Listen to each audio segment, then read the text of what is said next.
And I think now what we want to do is delve into where we are in some parts of the thinking around innovation and around finance, and in particular bring it back into the contextual piece, which is very much what you indicated as well, which is more around what we're trying to answer, and that is that if we look at the IPCC report, and if we look at our Paris Agreement, and we look at, from a European context, where we are, and I know that we have our guest from New Zealand, but also from many of the other country contexts, we basically now are looking to get to 1.5 degrees as soon as possible by 2050, if we're lucky, but in any case, as soon as possible. I think everyone is trying to get there. And so the question is, how do we actually get there?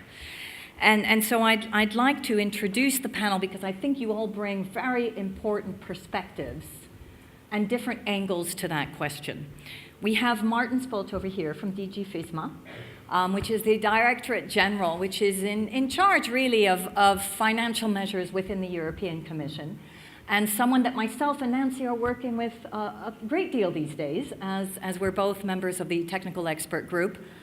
We have Nordea as well, actually, also a member of the technical expert group on sustainable finance. So it's really nice to have you here, Sasja. And Sasja, I think you've been quite instrumental in voicing some key needs between the finance sector and innovation and what that actually looks like. We have Nancy Saich, who I have mentioned, and who's the Chief Climate Change Advisor at the EIB, so the European Investment Bank, a very important institution in looking at also the way we shift our public funding, but also the link with the European institutions in general and the policy. And I think that's becoming clearer and clearer in terms of some of the decision-making also that the EIB is making. And then I think what's really lovely is to have you here, Vicki, and welcome from so far away. I don't know what time you got in. I hope it wasn't today. Good, it was yesterday, from New Zealand and from the New Zealand Treasury, because obviously I think we all recognize that we can't get there if we only try by ourselves, whether it be in Europe or whether it be one country.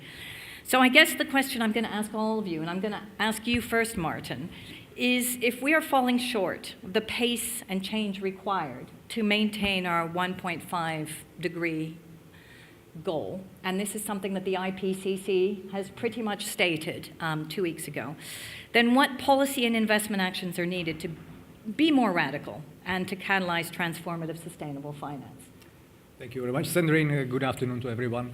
Well, the Commission presented a very comprehensive strategy and vision on sustainable finance in March. And with the action plan on sustainable finance, we really wanted to be the pioneer and leader, not only in the European Union, but obviously also globally. The action plan contains 10 actions. Some of them are legislative, some of them are not. I have to say, I'm recalling the slide that Mariana showed. I mean, the public sector and Kafka holding a pile of papers. I mean, we did slightly better. I mean, the action plan is 13 pages. It's a good read. In the interest of time, I would highlight 3 key actions that, in my view, will be a real game changer if we manage to implement them in time by the end of next year. The first one is developing a EU taxonomy, which is a common language, a common understanding of what green projects or climate-friendly projects or climate-friendly activities are. We are working on those issues together with the experts in the technical expert group. The second concrete measure, concrete action is a creation and development of a low carbon benchmark. We have put a legislative proposal that will again mainstream and reorient capital flows and provide investors with the right tool to measure the performance of their investment against. And the third one is disclosure of the financial sector, of institutional investors and asset managers, but also greater disclosures of the companies, of the corporates. So again, the action plan contains more actions than those 3, but in my view, if we manage to get these 3 right, it will be a big revolution already. Okay, so I'm going to come back to you on what is right, because I think that's going to be the key question around transformation. I want to now ask Molly, because I think she has some answers in terms of what she thinks is right. And Molly, I apologize because I didn't introduce you in the initial introductions. Molly Scott-Cato is an absolute game changer within the Green Party in the European Parliament. Molly, you've been working on some of these issues for quite some time. And let's not underestimate the power of the Greens in European elections, by the way. Fourth largest and most influential party in the European Parliament, and really has been a game changer in many of the different member states recently in some of the elections as well. Molly, what are your thoughts on that question? Well, I'm the only politician here, so I think I probably have a slightly different angle. I wanted to also say how much I appreciate thinking of Martin in terms of Kafka now. That will stick in my mind. But since we're looking for a metamorphosis, perhaps that's not such a bad thing. So 3 things I'm going to say. The first one is the most important thing we can do is very clear signalling to financial markets. Certain assets are going to lose value as we go through the sustainability transition. Now, my experience of working with financial players is that they're comfortable with that, as long as we're very clear about which assets will lose value on what kind of time frame. So as politicians, we have to be very clear. We're going to phase out fossil fuels by this date, so any assets you're holding will slowly lose value towards that date. We have to hold the line, we have to have political unity, and we have to do clear signalling. The second thing is that we need to ensure there's an orderly transition. If we're too clear, if we say there'll be no fossil fuels from next year, we'll just see a collapse in the market. We could see systemic financial risks if there is a rapid collapse in the value of fossil fuel stocks. So we have to ensure that there's an orderly transition. And the way we do that, in my view, is we create and then eliminate stranded assets in a sequential pattern. So we know that coal is going to be first to go, so any portfolio that includes coal-based assets is already, in my view, beginning to be stranded. If it's a pension fund and it has to pay out for people under the age of 40, then that is no longer a viable fund. So I think a clear trajectory for removing ourselves from fossil assets so that we can achieve an orderly transition is really important. And then I think the third one, I would come back and refer to what Mariana was talking about, which is this balance between public and private. Some of the things we need to invest in to ensure that the sustainability transition happens will not make a profit. And that's where the public banking has to come in. There has to be public banking, but there also has to be just public investment. And it would be really absurd, wouldn't it, if we managed to trash human civilization because we thought we couldn't afford to save it. And since, as you said, money is a construct, money is an artificial construct, we have to, as politicians, have the confidence and the power to make sure that we make the money available that's needed to ensure this sustainability transition. Thank you, Molly. And actually, you talk about orderly transition, but some would even say a just transition as well, and I think that's linked as well. And we've had a great deal of questioning and discussions also around the social implications of the taxonomy and social investing as well, even though for the moment the conversation is around steering towards green investments. There has been a great deal of us who have brought up the implications from a social perspective and seeing how we can link those up. Sasja, you were next on my list, but if I may, I'm going to first ask Nancy from the EIB perspective and then get into some of the reality checks where I think yourself and Vicki can play a role, I hope. So Nancy, building on what's just been said, but also taking it one step further, because actually the EIB has been in this business for a while, and the MDBs, the multilateral development banks, have been looking at how they can actually shift their assets.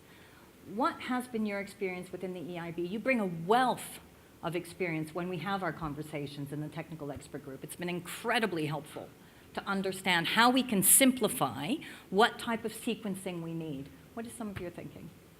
Well, thank you very much, and it's very nice to be here. And the European Investment Bank is the EU's investment bank, but we do fund projects all around the world. And we've been doing climate finance before people were calling it climate finance.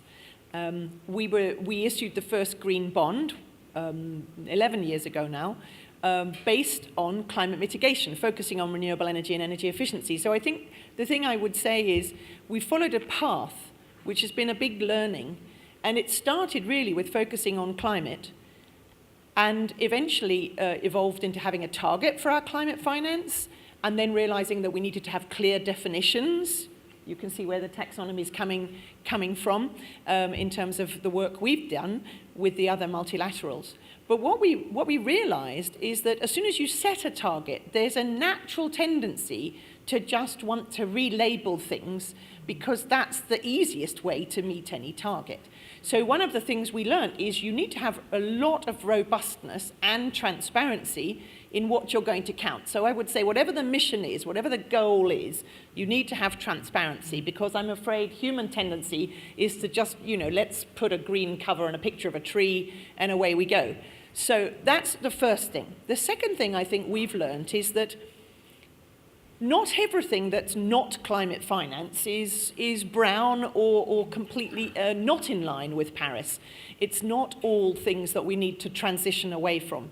So one of the things that we've learned is that by focusing entirely on climate finance, we were putting into the same basket a sort of equality in education and coal-fired power stations. They're both not mitigation measures. So we've realized that there needs to be a bit more of an understanding, a bit more of analysis of the rest of the finance.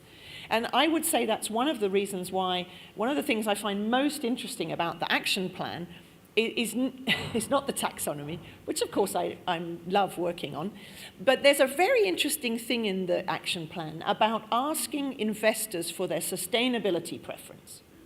And I really think that a lot of people think that that's going to be about what people would like to put their money into. But I think a lot of investors might say what they don't want to put their money into. So you need, in a way, this definition of brown or this plan so that investors can be clear about what they don't want to be investing in. And I read the FT on the plane over this morning, and there were 3 articles in there.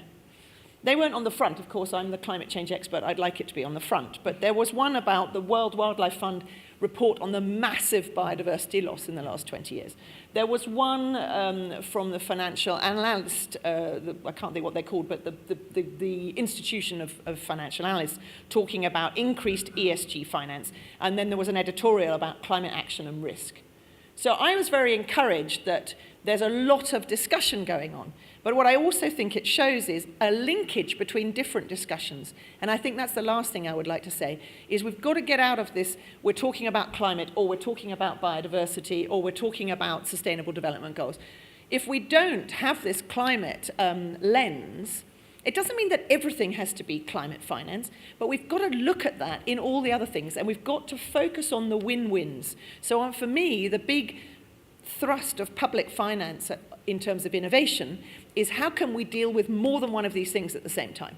Because we've got no time left to nibble around the edge, relabel things as green with recycled paper brochures.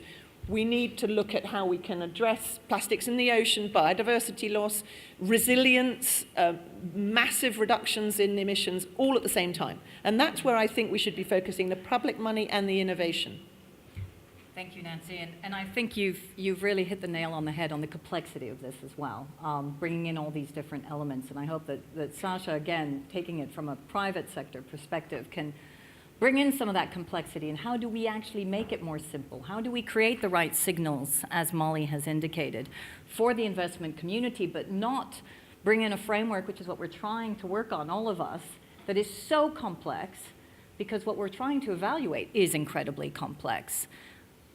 Sasja. Thank you very much for the invitation. I think this was one of the best introduction I've experienced for the last 15 years. I've been in a business for 20, so really good introduction by several people, and a really good introduction on the subject of new type of economic innovation.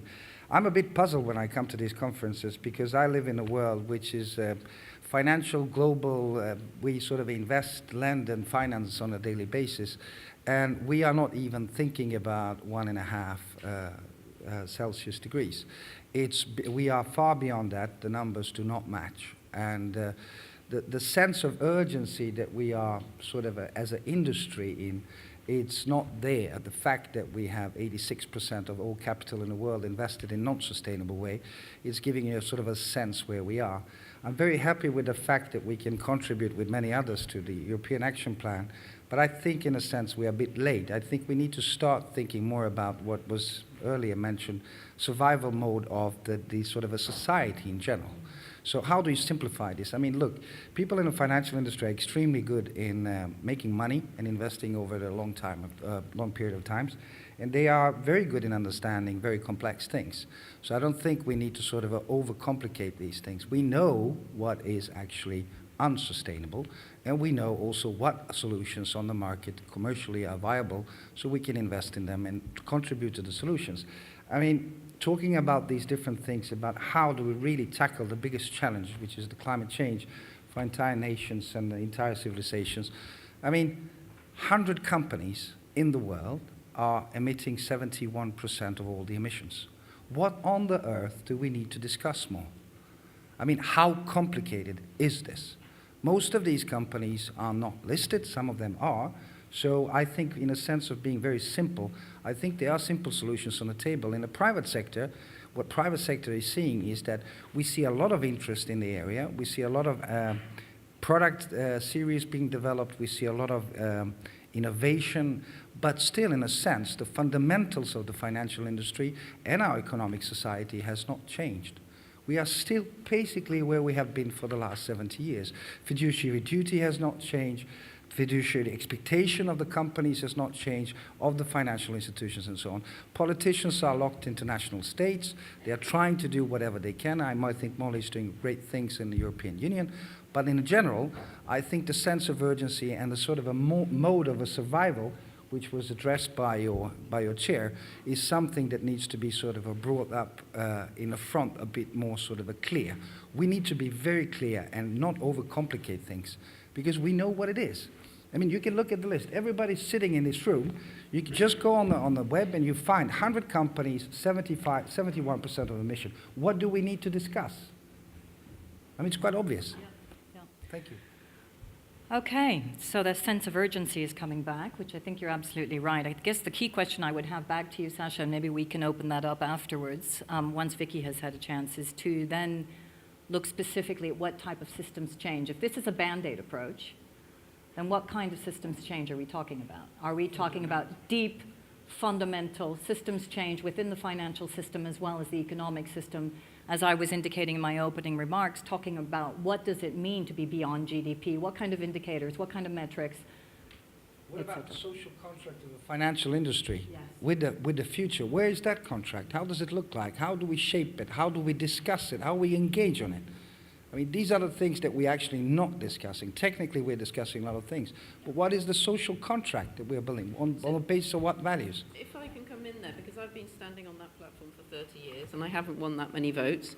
So, I mean, I completely agree with you. Well done, yeah, Molly. well, that's right, 11%. And that was just 1,000 votes. I sneaked in southwest England. But I think there has been a block to really facing the seriousness of this situation, particularly on climate change. Obviously, I've been making exactly this case for a long time. And you say it's simple, but I can tell you what, politically it's not simple, and I think that's because there's massive level of vested interests. We've had a lot of companies who will certainly lose value through this transition, blocking the process.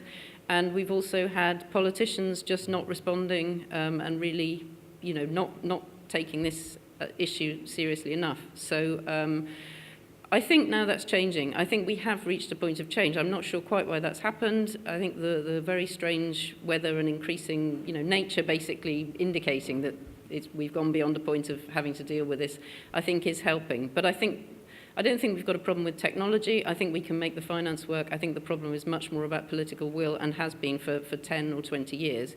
But let's just hope that that's shifting now. Well, let's hope, and let's definitely hope it's also shifting in the United States, because we actually need the U.S. to be part of this, not continuously pushing us away. Speaking of another country that's here, so that we don't just talk to ourselves, Vicki, it's really nice to have you here also, because I think New Zealand is actually giving a bit of Australia a run for its money right now, in terms of provoking thought leadership and an incredible new leader. I'd love to hear what's happening on sustainable finance, but also how you see the role of Europe and how we can collaborate. Thank you, and kia ora tātou. So it's a pleasure to be here, and just a little bit of that context from New Zealand as I offer a different perspective for you all. So our Prime Minister has basically, I guess, led a call to action in the sense that she has described that now is the moment when we need to be addressing climate change.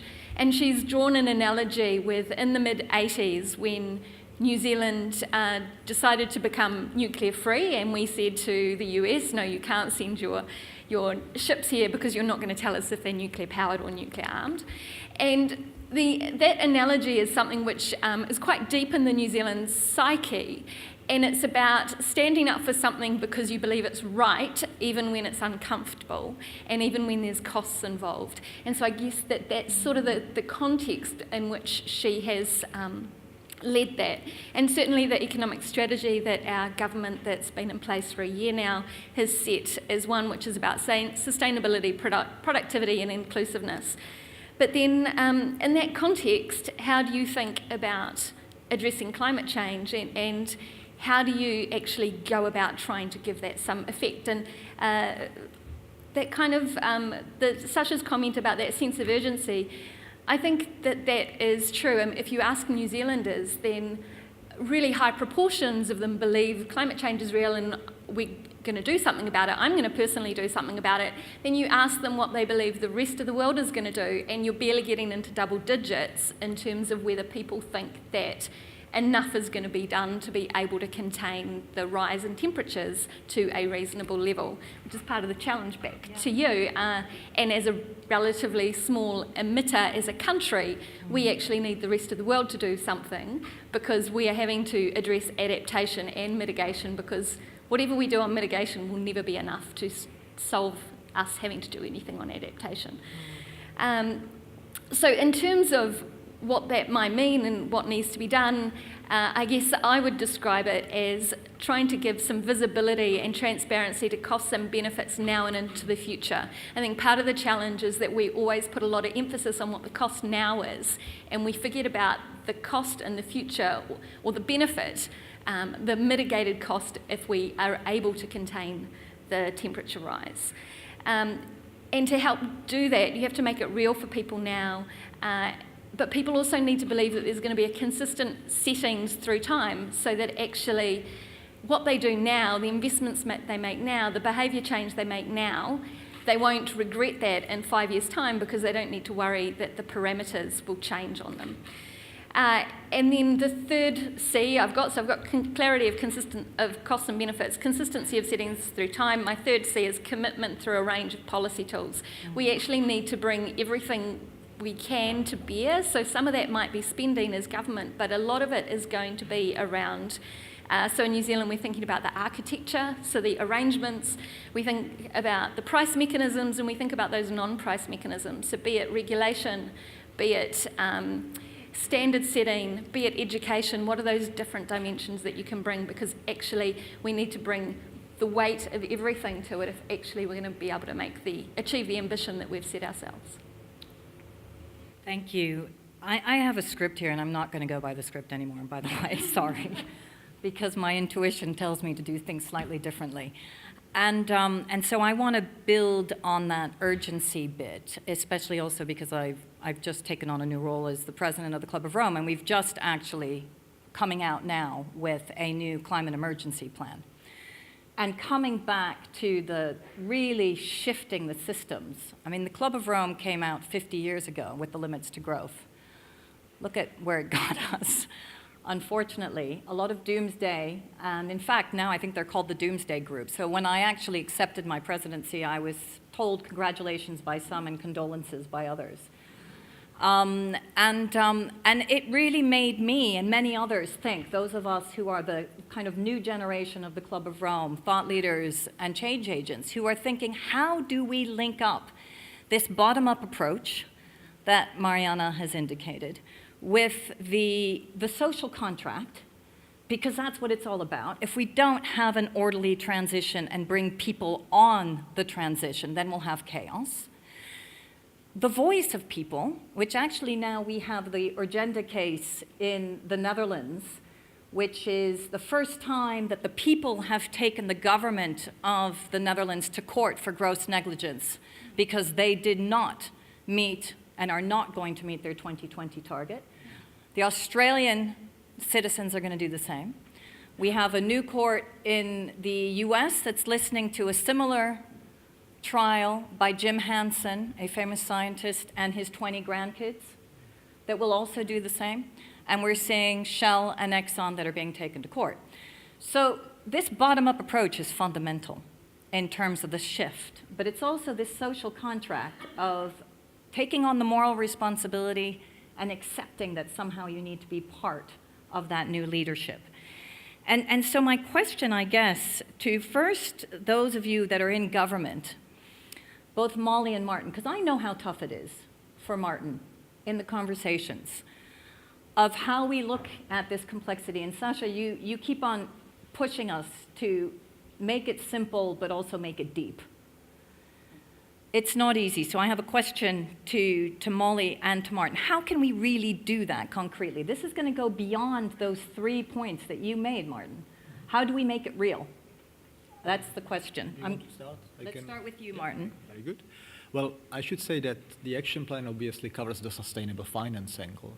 I represent the European Commission, and to my knowledge, the Vice President Šefčovič is going to deliver a keynote speech at the last day of this conference, where he will set the big scene and the big picture, and he will surely announce a big, important initiative of the Commission that will be published and adopted by the College of Commissioners next month, which will set the ambition on how to get to the carbon neutrality in 2050. And that document will obviously go beyond taxonomy. That document will also provide clarity on the right energy mix, also on the policies that will allow phasing out some energy mixes. I mean, from the current situation. So I will leave it to the Vice President Šefčovič to comment on the big picture. But we, as policymakers, obviously need to be also clear on the degree of ambition. That's our responsibility. At the same time, and you mentioned something very important, we should not also allow for some crowding out effects. I mean, we should also let the private sector and citizens and retail investors some space to breathe. This is a project where we should not over-regulate either. We have to really be very smart. We should not just throw tons of new regulations like the picture of Kafka showed. I mean, this is really not the case of, again, throwing new thousands of pages of regulation. We have to really be very smart by providing clarity on the direction of travel, on the degree of ambition, and how to get there, on the pace and on the trajectory. I mean, how to get there. Okay, but there will be pushback, and I know Molly will push back immediately, on what's coming out from the European Commission. The NGOs and the leaked version is pretty much indicating that there aren't the midterm targets in the way in which we would like, or that clarity and consistency. So I don't know what you... Well, you've tempted me to be a little bit more wild now, and I'm going to talk about the Extinction Rebellion. Does anybody know about that? I was in London. Here it is. It's a great leaflet, a great symbol. This is about whether people are ready for this agenda, basically. So we all sat down in the road outside Parliament and blocked the traffic for 3 hours. And when there were kids in the crowd. Yeah, it was a great day, actually.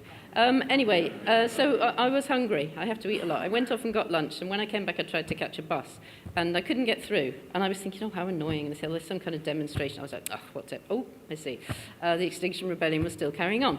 And it's basically saying we've had enough of climate change, and not only that, but 60% of the wildlife has died since I was born. I'm 55. Enough, I say.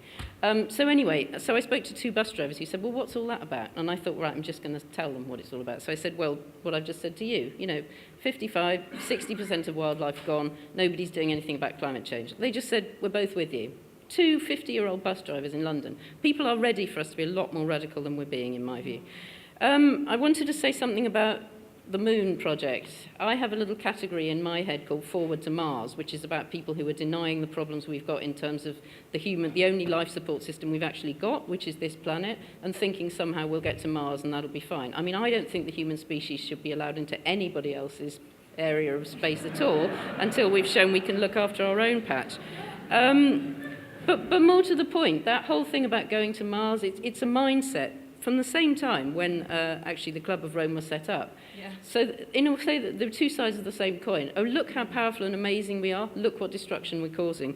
But I think that mindset has to change. And the mindset is basically about quantity rather than quality. You don't need ever more silly plastic gadgets. You can sit under a tree eating a plum and you're completely happy. I don't think that's just me. So let's, that change of mindset is also really important. And just quickly to say something more about what I am really here to speak about, which is about the work we're doing in the Parliament. I just wanted to mention the disclosures regulation, which is a piece of law that started from Martin and came to us in the Parliament. And we've expanded the scope of that in terms of saying, so disclosures means you have to tell people what you're doing with their money. That seems to me just completely uncontroversial, but I can tell you there were right-wingers in the Parliament that thought, no, people shouldn't know what banks and investment companies are doing with their money. You know, I mean, it's a basic principle of capitalism that you have perfect information as a consumer, right? Anyway, we have now reached a point where we have extended the scope of that so that it covers banks, so that it's coming quicker, so that it's much more detailed in terms of what you know about what banks, investment companies and pension funds are doing with your money. And that report went through the Parliament. I think it was through our committee, 42 votes to 3 last night. So it's radical, people are moving, and also I think there's now political agreement. Nobody dares to be seen to be left behind, and so I really feel there's something very positive there. So Mariana, you've actually been pointed to now several times in terms of your remarks, so I am going to let you reflect a little bit on what some of us have said, but also I have a question for both you and coming back to Sasja in terms of the role of missions and the bottom-up approach. Because I really am taken by this social contract, by the way, Sasja. I'd like to talk to you more about that. Do you feel it answers some of these questions, or what other tools could? So first of all, I think it's actually, I'm not sure how much you were being, ironic or facetious, but I think the plum example is dangerous because it brings us back to the old dichotomy of, no growth or growth. And actually the Club of Rome, of course, started off that very important debate, but it sometimes gets simplified. So the problem right now is we have innovation that is misdirected. We don't have enough sort of, if you want, top-down mission setting and then bottom-up experimentation and an alignment of that system to actually achieve these kind of social/technological challenges. But we, of course, need innovation. Of course, we need investment. The UK, by the way, is growing. The little is growing right now. It's through consumption-led growth. We have the levels of private debt to disposable income that we had just before the crisis. And guess what? It was private debt that caused the crisis, even though we all obsessed about the public debt part. So we need massive shifts in how we're growing. And I just think it's dangerous to go back to the kind of, we can just live simply under a tree. Similarly, it's also dangerous to, I think, talk about the role of government as just providing clear signals. That is not what got us the IT revolution. As important as clear signals and transparency and all those things are, of course, but if we don't have that ambitious co-investment between business, and of course business has to be a key player, but we know that, and the public investment, then we have a problem. And that's why I put the Kafka. Maybe I shouldn't have put it up because it's been cited now twice for the wrong reason. The point is that's false, right? Government, when it's been the most interesting, whether it's the moonshot or setting up the welfare state, which was an incredibly ambitious social innovation, actually didn't just move papers around. It was willing to dream, right? And sometimes these narratives we have, which are just about signals and getting, leveling the playing field, actually create this self-fulfilling prophecy. We end up with kind of boring, moving around papers government. And we shouldn't forget that there's a distinction between the political process and the economic process. So it's actually the political, democratic process that should get, really bold, interesting leaders, preferably more women leaders, elected. And they should get elected based on their ability to really frame important challenges and missions that we have. Alexandra Ocasio-Ocampo in New York, did she win, by the way? Do we know that yet? No, we don't know okay. that yet. Anyway, she has this whole Green New Deal for, New York. That's what will get her elected or not. Yeah. Then what you need is to seriously tilt the playing field through things like taxation to get us there, right? So taxation actually, in the history, again, of capitalism, was not actually required, whether it was to go to war. No one says, oh, do we have enough money to go to Afghanistan? They just go. We don't do that sort of similar kind of ambitious, let's go there in terms of fighting climate change. We start asking, oh, where's the money going to come from? But we have to then use the power of taxation to reward the behaviors that'll get us there, which doesn't mean to micromanage. We know that doesn't work. But it does mean things like, let's at least reward long-termism over short-termism. We still don't have a financial transaction tax. We're still with very low capital gains taxes, which actually reward these kind of short-term trades. We are taxing labor more than we're taxing materials. These are actual real changes that we could be making to tilt the playing field in a green direction. And it just requires, again, a different narrative than the just signaling or potentially some of the no-growth myths that sometimes spurt up in these conversations. Yeah, and I think you're absolutely correct. And first of all, there are so many myths, and we've obviously missed a lot of boats when we look at what's happening with populism, whereas we didn't listen to some of those myths and the myths that actually others were listening to. And so we have to open up our minds. And I guess, again, coming back to some of what you have indicated, Sasja, again, I really appreciate the fact that you're basically saying to your peers, accept your moral responsibility, come back to being a real leader.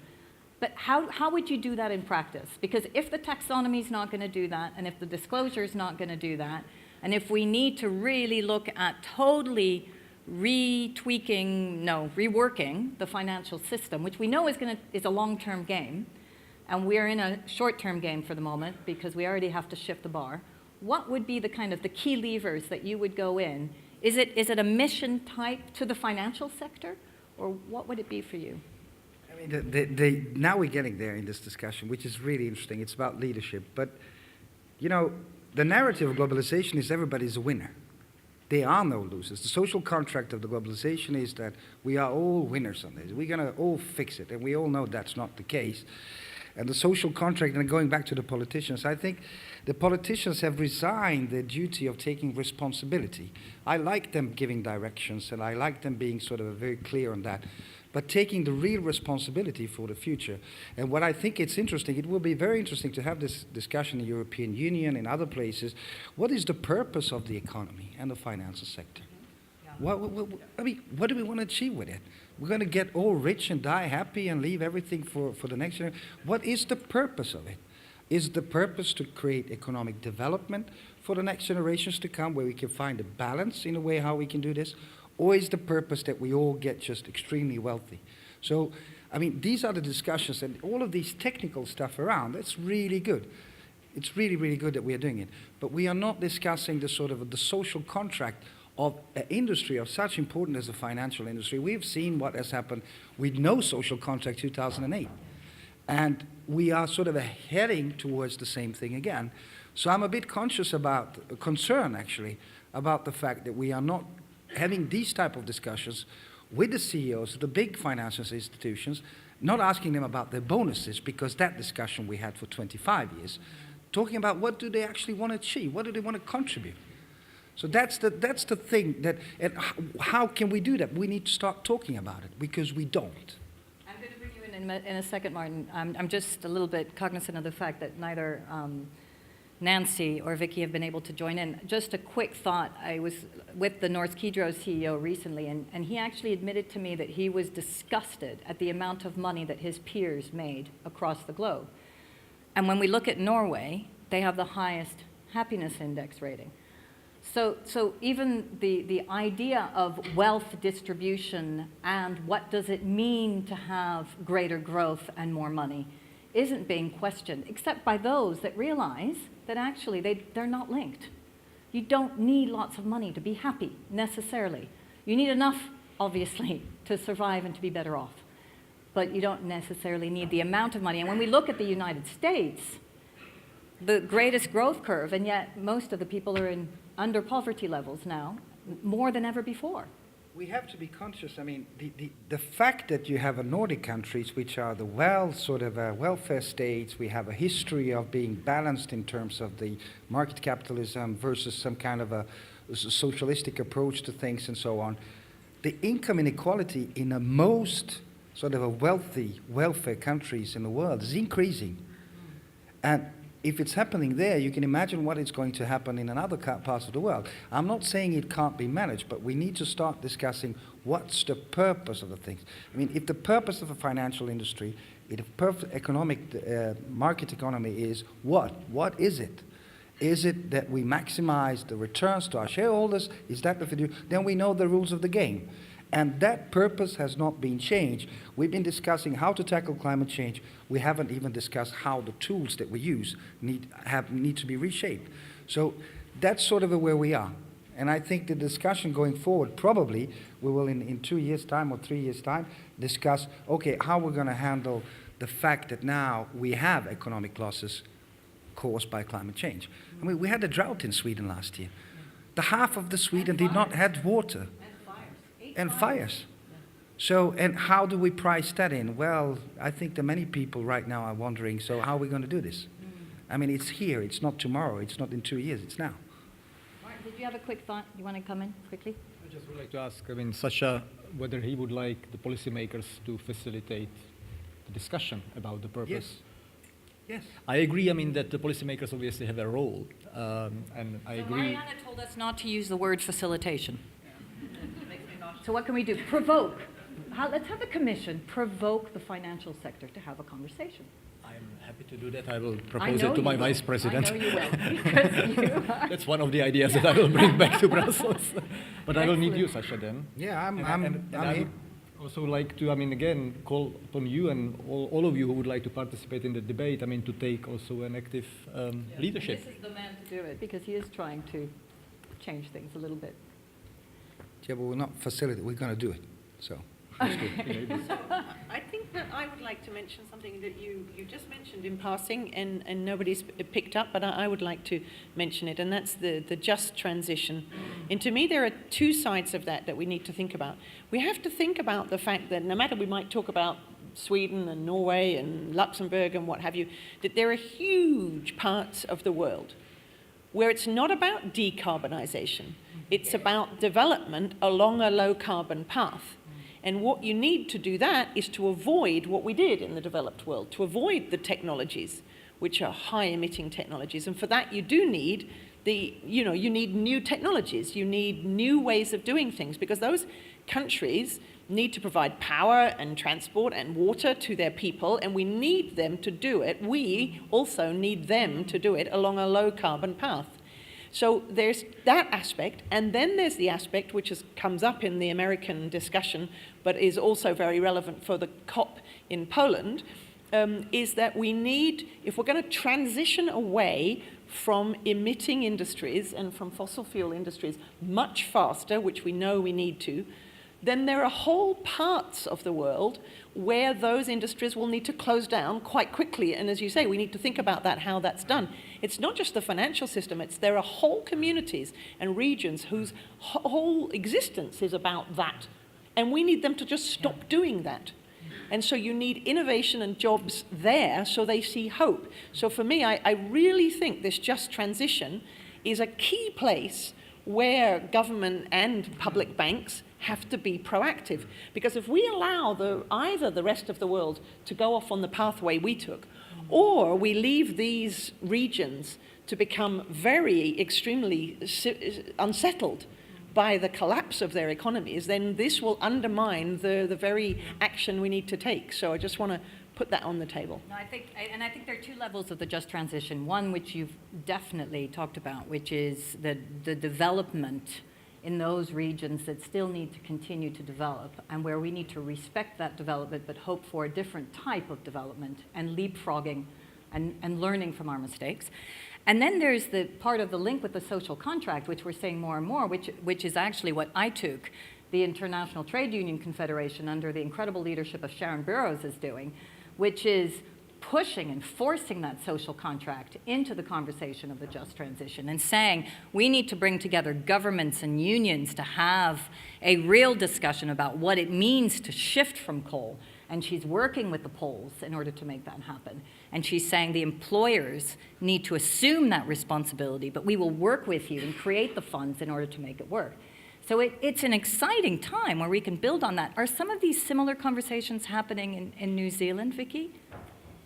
So picking up on some of those points, certainly in the transition space, so that language, just transition we're using, I guess I am thinking of the transition as around a transition to a low emissions economy, a transition to different ways of working, a transition that's going to acknowledge the changes in technology and digital, and then how do we ensure we have the skills and capabilities to be successful in that world.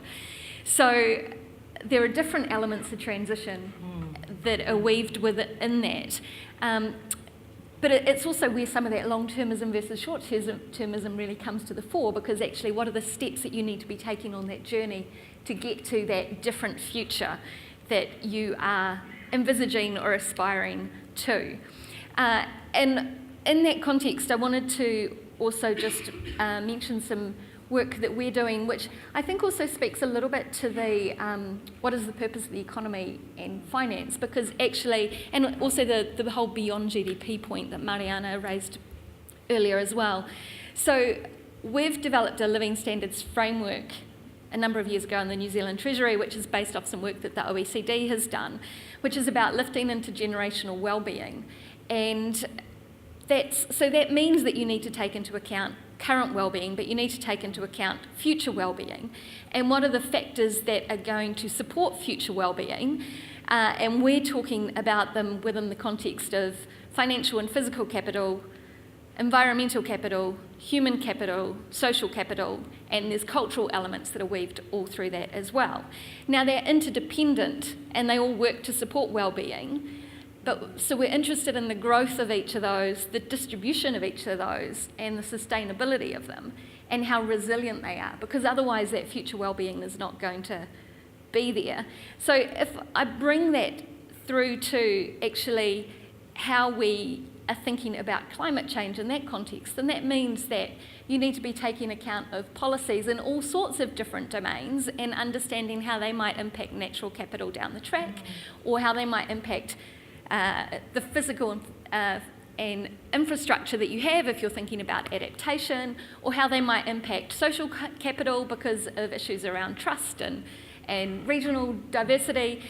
So actually, you need to understand the whole dimension and not just simply think that this is environmental, but to foster a broader discussion about actually what is it that you're wanting to achieve, what is that future that you want to be able to have, and what are the policies that will enable that. Sorry, enable was also on your word that you didn't like.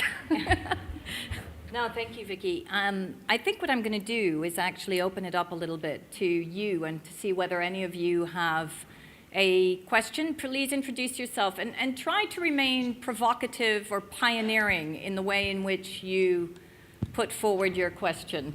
Okay, so I'm looking for some female hands around here because we've got a lot of men putting up their hands, but we've got 3. There's 1. Okay, good. So in the back. Sorry. You'll still get your chance. Hi, Tom Popple from Natural Capital Partners. Very provoking. First of all, Molly, it is about the plum tree and enjoying yourself, so I support that. And Sasha, well done for provoking.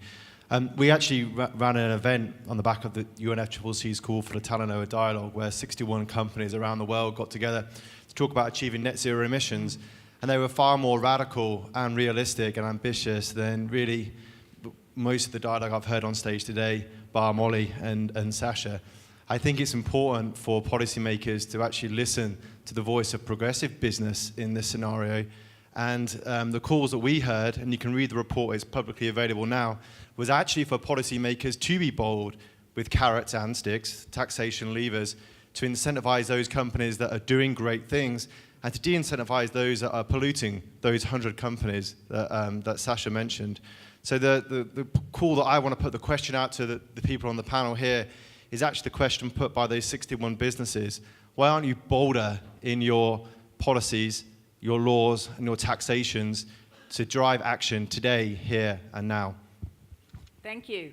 So we've got 1 here. We actually had 2 here, and then we had a woman right behind the gentleman that's here. So you're in a little cluster over there, 3 of you. Yes, thank you. My name is Irving Mincer. I'm a professor in the School of Public Policy at the University of Maryland. And I want to draw together threads of the comments by Mariana, Sasha, and Molly. Sasha, you emphasized the sense of urgency that's been driven by, for many people, by the recent release of the 1.5 degrees C report.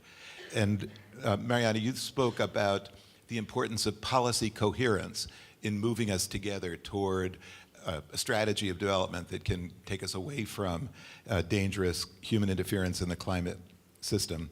And Molly, you talked about the balance between public and private investment that was needed to achieve that goal. I'm concerned that some of the signals that we are sending from governments to business that have played an important role in the past are no longer appropriate to addressing these current challenges. And in particular, part of the reaction to the 2008-2009 financial crisis that led to the Basel III and Solvency II agreements have put in place measures that actually disincentivize investors from making investments in secure, robust, and liquid projects of sustainable infrastructure.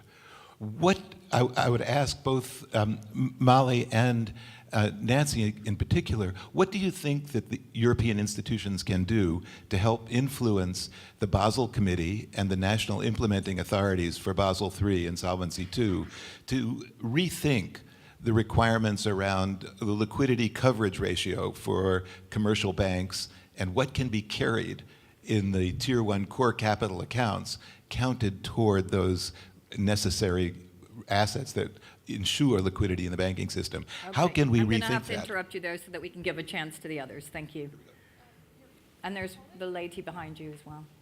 Can I go first? Yeah, my name is Peter Head, Resilience Brokers, and I wanted to sort of challenge Nancy really, because you may not remember this, but in 2009 I stood in front of your investors in the European Investment Bank, and I calculated the carbon intensity of the accession plans that were put in place in this very country, in Ireland. I measured the carbon intensity increase in each of your accession countries because of the investment strategies at the European Investment Bank. And when I asked people, why did that happen in Ireland? You know, all the roads, the central power stations and everything. It happened in Spain, it happened in Greece. And when the oil price went up, those economies really suffered. People said to me, it's because we don't follow European investment strategies in terms of low carbon investment. And I couldn't believe that. And so now you've got the accession countries still joining the European Union.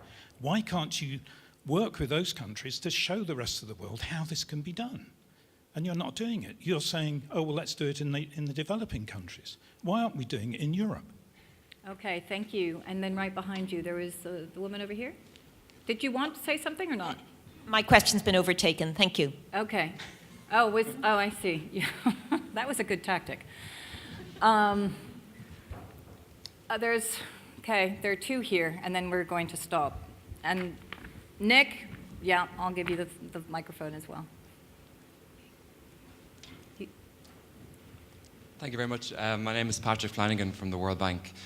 Question for the financiers on the panel. To what degree do you use or do you rely on financial incentives to drive some of the change that's being called for today in terms of greater transparency in the companies that you invest in, or in terms of lower emissions from the companies that you invest in? Thank you. And I suppose that's financial incentives and disincentives as well. Exactly. So I mean, like, taxes, tax incentives, etc. Well, no, more so in their financial agreements in terms Okay. of lower interest rates for better performance, or higher interest rates after if for poor performance. Thank you.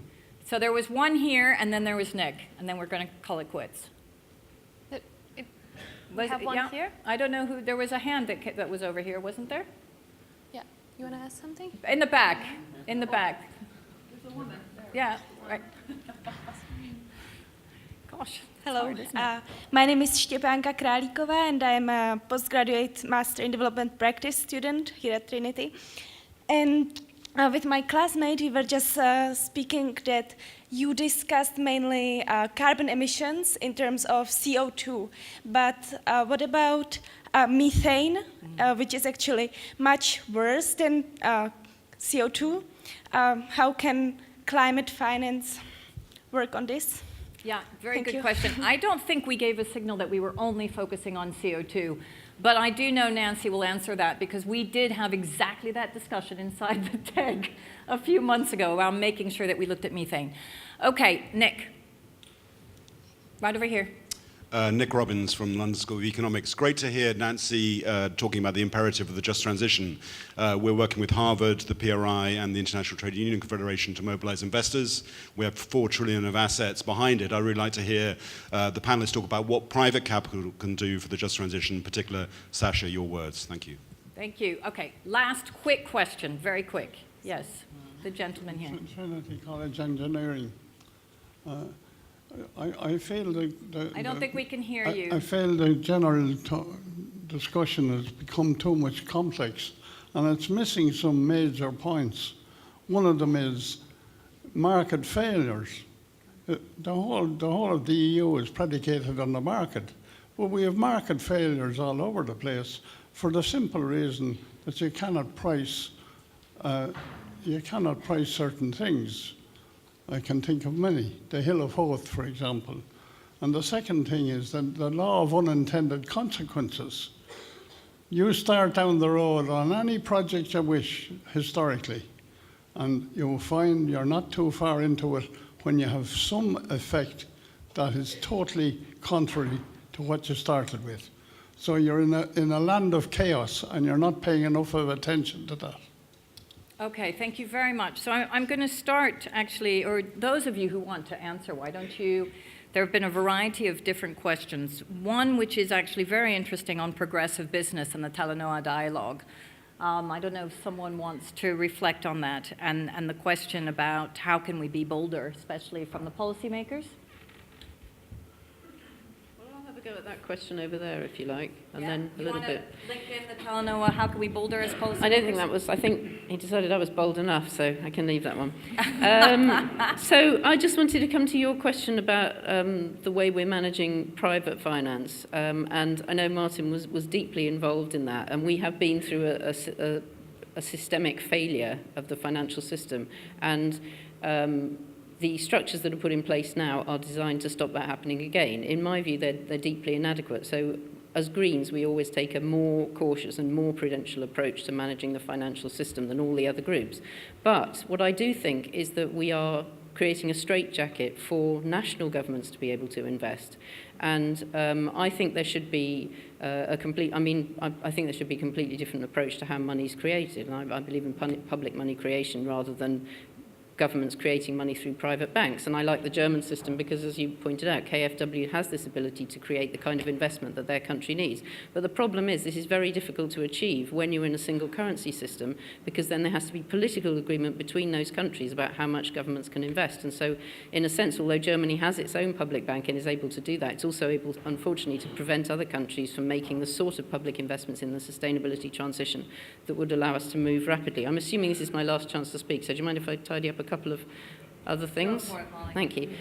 So on the taxes, I'm totally with you, Mariana, on taxes. I think governments should be much bolder, and I would particularly like to see us introduce a carbon tax. That was discussed about in 1992. Imagine if the European Union had been able to agree that in 1992, and other resource taxes and pesticides taxes. I'm a huge fan of taxes, for creating incentives in the economy.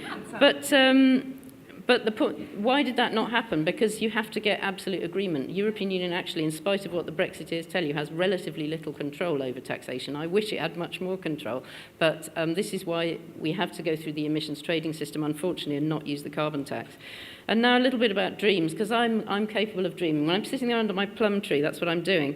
But you know, so I spent a long time being an academic and a writer and so on, and now I've become elected as a politician. And so what I've come here to talk about today is practical proposals that are actually happening, that are actually potentially transferring vast sums of money away from the dirty economy of the past and towards the clean economy of the future. And that's why I think, I know Martin comes from the same place as Kafka, I believe I'm right in saying, but he is actually, you know, he should be portrayed in some completely different way because he's doing amazing, he should be Superman. He's doing amazing good work here. He's turning these dreams and necessary bold actions into practical policies that will then shift that huge amount of money. Thank you.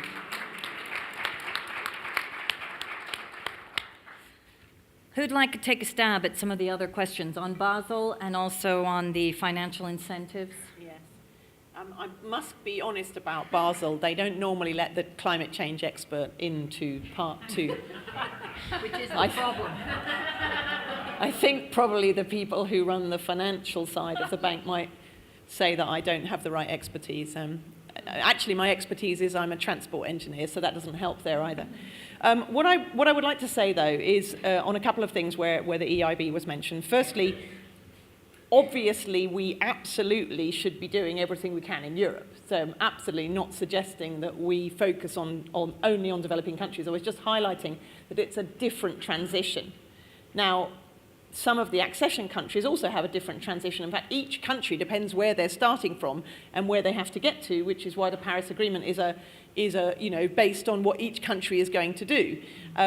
Nevertheless, it is a different challenge, and I was just coming back to the innovation idea, because if you're going to leapfrog, whether you're in the Balkans or whether you're already a member state, or a developing country that doesn't have much power, that's where innovation is really important to avoid taking a path, and people talk about lock-in and so on.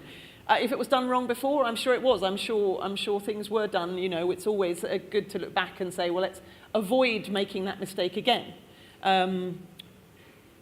Actually, I'm going to be a bit heretical. There's nothing wrong with roads. What's wrong is the vehicles that are on them. So if we want to solve that problem, it's not that what we need to do is absolutely drive with every possible technical and financial way we can decarbonisation of transport, including the grids that power the transport. So, you know, we will eventually get to that point, but we have to put a lot of effort into it. I'm going to just be a bit heretical about, you know, the financial incentives question. Mainly where we're putting a lot of our finance is to actually into technical assistance and developing projects, because there's a lot of money out there, but not enough good projects, whether you're in Europe or outside. I mean, we're actually looking at advisory for normal commercial banks in the EU to do more climate finance. So even in, you know, a very developed part of the world, there's an advisory need, there's technical assistance need, and I think that's one of the most important uses of the public finance, is to get more projects ready, to get more help, more clients, and it's also very important for adaptation. But nevertheless, I think it's something we have to avoid in the action plan, is that more we focus on the green and the clean, the more we require more and more reporting and checking and analysing and reporting and checking and analysing on the green clean part. And I think we should be throwing huge amounts of, well, perhaps tax, but requirements of disclosure and reporting on all the rest of it. Because what we're in danger of doing is killing some of the green, clean market by asking them to keep telling us how green and clean they are. That is what we voted Right? on last night. I would just say what we should be perhaps need to be really focusing on, I mean, now I'm not talking as a bank, I'm talking as myself, just in case I get myself into trouble, more disincentives for the for the brown, or however we define it, because I think that is where we really need to make a big impact, whether it's those companies that you mentioned or whatever it is. That's where we need to be actually looking at more disclosure and reporting, and hopefully that would eventually start quicker to make a change. Thank you, Nancy. Mariana wants to come in. I think there's a macro and micro side of what you've just said, which I think was really spot on. And I would kind of position that as supply and demand. So there's this kind of myth that there's not enough finance. And actually, there's plenty of finance, and I'm talking about sort of for the green transition. There's just sort of the wrong kind of finance, and I sort of alluded to that when I talked about impatient and speculative capital. But also, there's not enough demand, actually, for that finance, and that's what you're kind of suggesting, right? And we've done kind of micro-level studies on this, and then the question is, why isn't there that demand? And part of it is, in fact, this kind of ecosystem around companies, which, you know, isn't necessarily there in terms of, you know, the catapults in this country and the Fraunhofers in Germany, the real science industry linkages that you require in order to get these kinds of companies that we're talking about willing to, you know, invest in this space. But also at the macro level, it's extraordinary. The amount of QE, quantitative easing, so money creation that was plowed into the global economy, which then just ended up back in the banks, which is basically what happened, is incredible. And part of that is because we designed the system wrong, but another part of it is, again, the demand side. If you don't have bold fiscal policy, directed fiscal policy, and if you're interested in this, read the book A New Deal, which is what Obama tried to do with his $800 billion stimulus program, which we kind of just forgot to do in Europe in some ways. But he really initially tried to green direct it until the Tea Party. Are they still around, or has Trump just completely taken the stage? Trump is the Tea Party. Yeah, so if you don't have a bold, ambitious, you know, inspirational, politically elected, if you want, fiscal policy that actually creates the opportunities on the ground, then monetary policy actually just becomes part of the problem, right? You just infuse money into a system without actually having created these opportunities. So I think there's this whole issue of what does it mean then to use the full power of fiscal policy to create, I would call it green opportunities, because it actually means greening the entire economy. Denmark, by the way, is the #1 provider of high-tech green services to China's green economy, and they're spending 1.7 trillion on, you know, environmentally friendly technologies as, you know, renewable energy and greening cement and steel. So it's this real interlinkage between using the power of public not to do the Kafkian, but actually to be bold, ambitious, mission-oriented, create the opportunities, which then of course crowds in private finance and private business, right? But this whole discussion about crowding in, crowding out kind of misses that, and we end up getting kind of meek tinkering on the sidelines, public policy, and then blame it that it's meek and timid. Okay, thank you, Mariana. I'm just going to let those that haven't had a chance to speak very quickly just say a couple of remarks, maybe starting with you, Sasha. A few reflections? Extremely interesting discussion and interesting comments. I'm thinking about sort of Nick was asking that question on the role of the sort of a private financial side. I mean, there is a disconnect right now with what the industry, and I'm talking about financial industry, can offer, let's say, corporate clients, various sizes, various parts of the world, on the product side, on the service side. We have, fortunately or not, we have a number of corporate clients in the Nordic region, even in parts of Western Europe. They are acquiring us and other banks to provide them with the financial solutions that are integrated and sustainable and long-term oriented with the social contract or without the social contract, which we cannot offer. And this is something which I think it's demand and supply thing, and it's in other parts of the industry as well. But I think it's quite obvious that our industry, and again, financial industry, is not there where many corporates, I'm talking about the corporate sector in general, they are far faster, they are closer, I think, to the challenges as well, because we are intermediaries somewhere behind, and we are not feeling the heat yet, but I think that, I mean, if we are going to tackle one of the biggest challenges for the humankind, I mean, European Union Action Plan, I'm really impressed with the work, but we are 25 years late. And we need to do it faster. No, it's not his fault. No, he's doing a great job. But it's more of the fact of going back to sense of urgency. Yeah, do you see, I mean, when you go to the conferences, do you see people being very concerned, seriously financially concerned about the climate change? Yeah. I have not experienced that yet. Yeah. But apparently we are concerned, all of us. But it's not sort of I don't see the flows of the money being so quick from what is brown to what is sort of a sustainable. We're not there yet. No, absolutely right. Martin, quick thought? Quick thought. I agree we are very late. I agree that we came quite late with this plan, with this strategy. But I also don't believe that, I mean, having a big bang, given where we are, would work either. That's my experience. And I think that, I mean, in my experience is actually to do it in stages. That's also why we, for instance, in our action plan, we have prioritized climate issues first. We are being told by environmental experts, you have to focus also on taxonomy, on environment now, on social now.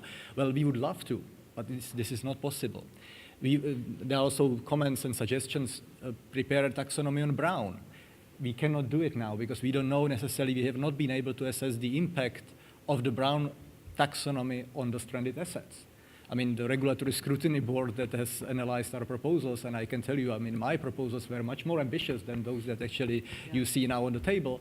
I mean, clearly concluded that we have to do a first step analysis of the consequences. And again, there was a question actually on the unintended consequences of what we are doing. So again, our role, I mean, this is what I also take from the discussion, is to facilitate the transition of greening the polluting sectors, but we have to do it at the right pace, and this is our responsibility as well. So I don't believe that, I mean, we can now, you know, I don't believe in a big theory of a theory of Big Bang and to do everything in one go. And the last point, if I may, on the prudential requirements, obviously, those of you who are familiar with the debate on the Basel requirements, we have made some adjustments, and I agree fully with Molly, I mean, that the current rules are fully adequate.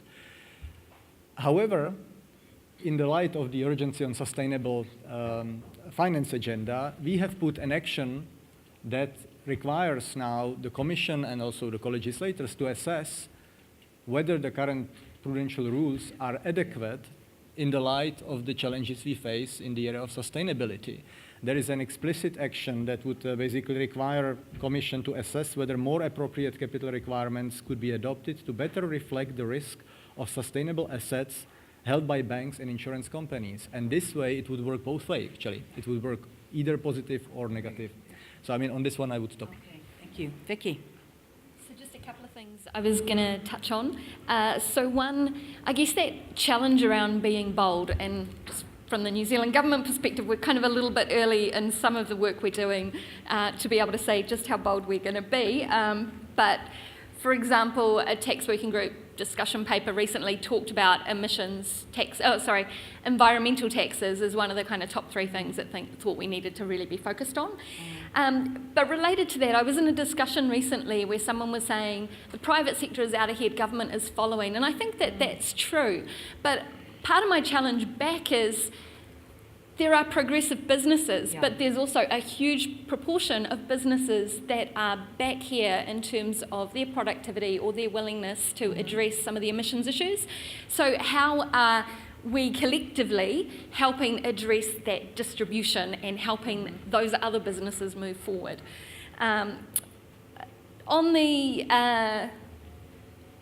Just to touch on the methane, I can promise you, even if no one else is worried about it, New Zealand is, because we're primarily an agricultural economy, and that's actually where our emissions profile is. So we need to address where we are now, as well as how we support businesses and sectors of a low emissions future, where we need to get to. And just finally, I wanted to touch on the terms of the financial markets piece.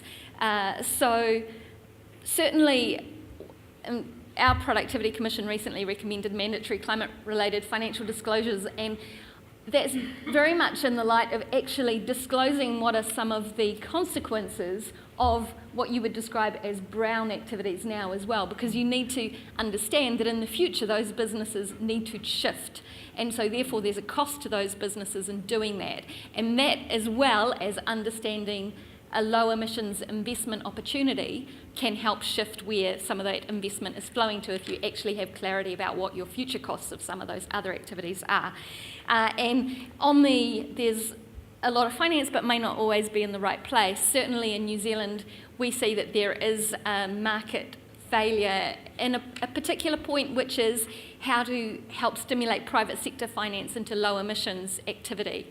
And there is variously asymmetric information, or not enough information, or no specialist financial institutions that are accustomed to operating in some of that environment. And so our government is establishing a green investment fund to actually help address that particular part of the market. So I think you do need to understand where within the market there are issues and how you can address those specific things. Okay, thank you. So I think we were tested by one person in particular about not being very provocative on this panel. I tend to feel more like Sasja, that actually we unearthed some pretty big issues.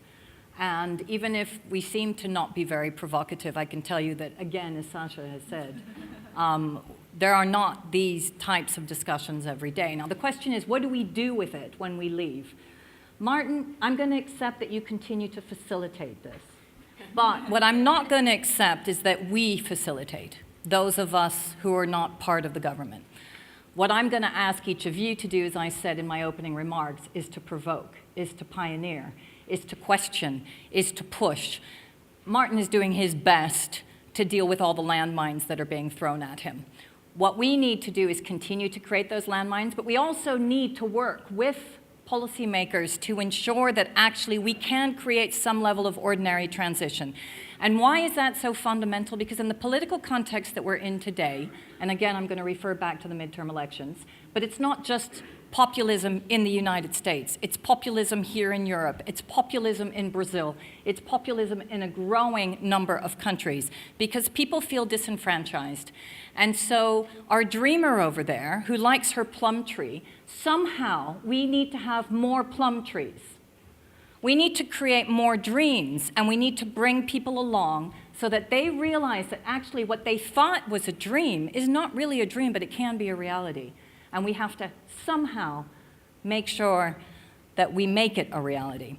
So I'm going to leave that for food for thought for your coffee break for the next 10 minutes, because we've run over, but actually we do have a bit of sliding space, and then you're going to be going into some breakout sessions. So thank you very much, and thank you